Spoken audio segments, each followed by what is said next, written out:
আজকে আপনাদের আমি একটা দেখাবো পুরনো দিনের রেসিপি। সেটা হচ্ছে এই কাতলা মাছ দিয়ে।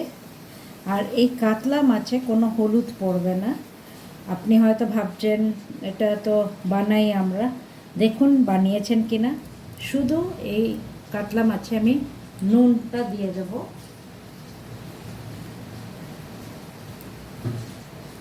আর এখানে আমি একটা সসপ্যান, আপনার ননস্টিক ফ্রাইং প্যান গরম বসিয়ে দিয়েছি। ফ্রাইং প্যানে আমি প্রথমে দিয়ে দেব বাটার,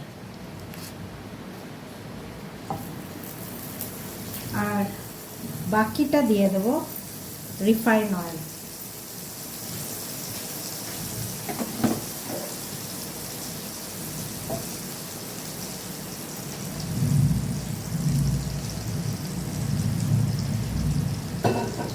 ভালো করে গরম করে নেব।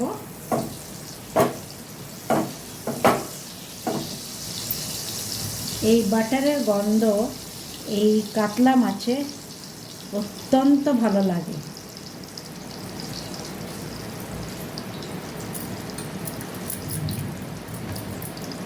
এবার আমি মাছটা ম্যারিনেট করেছি শুধু নুন দিয়ে। যত ভালো ফ্রেশ মাছ হবে এই রেসিপিটা তত ভালো হয়। আমার এই বাটার আর তেল গরম হয়ে গেছে, আমি এই মাছ দিয়ে দেব। মাছ এক পিঠ হয়ে গেছে, উল্টে দিয়েছি। এবার আমি একটি পাত্রে 2 টেবিল চামচ ময়দা নিয়ে নিয়েছি, আর এর মধ্যে আমি সামান্য জল দিয়ে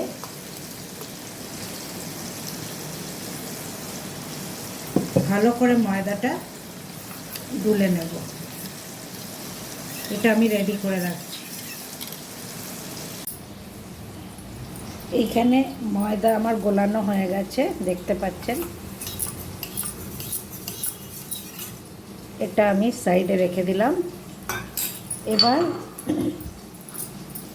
আমার সামান্য এলাচ 2টো আর দারচিনি এই দুটো আমি একটু থেতো করে রাখবো।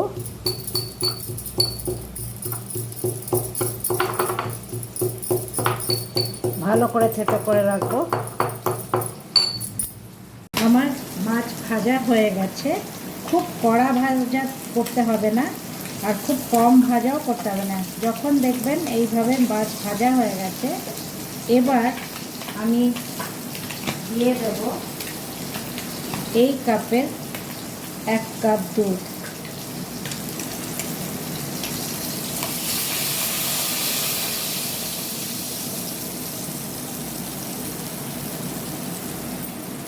আপনি ভাবছেন মাছ আর দুধের কম্বিনেশন, এক আধ দিন খাওয়াই যায়। খেয়ে একবার দেখে বলবেন যে টেস্ট কেমন হয়েছে।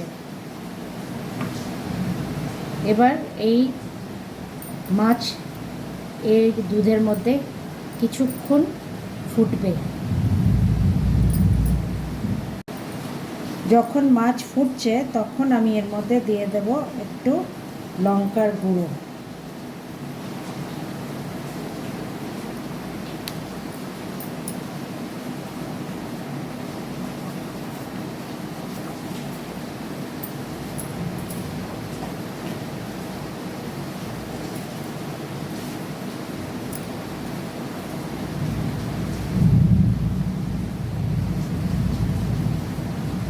মাছটা একটু উল্টে পাল্টে দেবেন যাতে পুরো জিনিসটা এর মধ্যে ভালোভাবে ফোটে, এই দুধের মধ্যে, যাতে স্বাদটা সব মাছের মধ্যে যায়।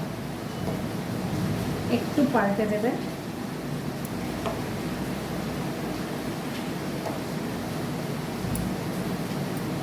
কিছুক্ষণ আরও ফুটবে, অ্যারাউন্ড 6-7 মিনিট।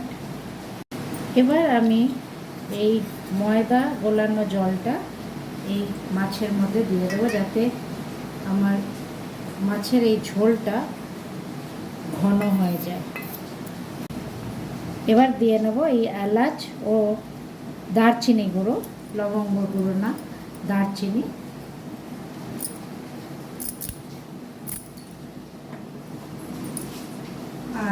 এবার আমি একটু নুনটা দেখে নেব।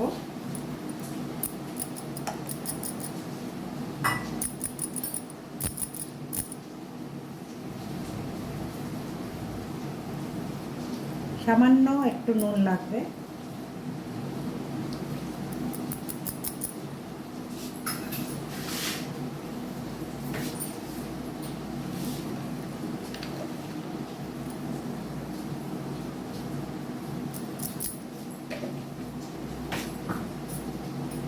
ভালো করে মিক্স করে নেব।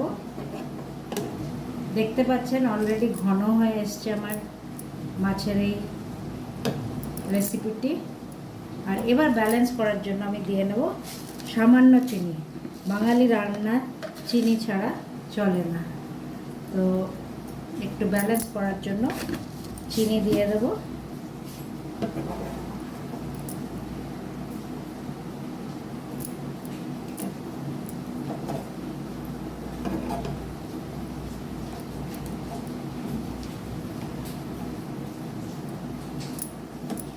আর কিছুক্ষণ রেখে আমি এবার গ্যাসের ফ্লেমটি বন্ধ করে দেব। এই দেখুন তৈরি হয়ে গেল অভিনব এই রেসিপিটি, দুধ কাতলা। তো আশা করছি আপনাদের এই রেসিপিটি ভালো লেগে থাকবে। খুবই ইজি রেসিপি, একবার বানিয়ে দেখুন।